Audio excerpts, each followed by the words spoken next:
وقالت اليهود عزير ابن الله وقالت النصارى المسيح ابن الله ذلك قولهم بأفواههم يظاهرون قول الذين كفروا من قبل قاتلهم الله أنى يؤفكون اتخذوا أحبارهم ورهبانهم أربابا من دون الله والمسيح ابن مريم وما أمروا إلا ليعبدوا إلها واحدا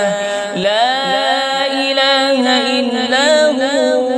سبحانه عما يشركون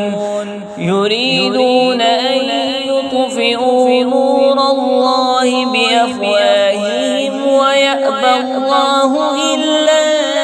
أن يتم نوره ولو كره الكافرون هو الذي أرسل رسوله بالهدى ودين الحق ليظهره على الدين كله ولو كره المشركون يا أيها الذين آمنوا إن كثيرا من الأحبار والرهبان ليأكلون أموال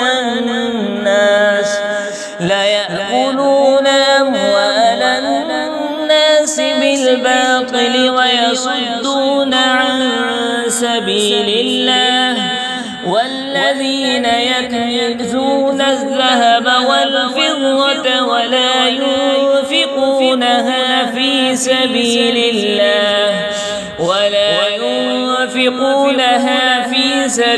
الله فبشرهم بعذاب أليم يوم يحمى عليها في نار جهنم فتقوى بها جباههم وجنوبهم وظهورهم هذا ما كنزتم لأنفسكم فذوقوا ما كنتم تكنزون إن عدة الشهور عند الله 12 شهرا في كتاب الله يوم خلق السماوات والأرض منها 4 حرم ذلك الدين القيم فلا تظلموا فيهن أنفسكم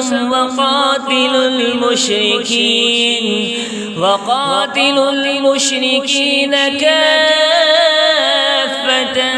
كما يقاتلونكم كافة واعلموا أن الله مع المتقين إنما النسيء زيادة في الكفر يضل به الذين كفروا يحلونه عاما ويحرمونه عاما ليواطئوا عدة ما حرم الله فيحلوا ما حرم الله زين لهم سوء أعمالهم والله لا يهدي القوم الكافرين.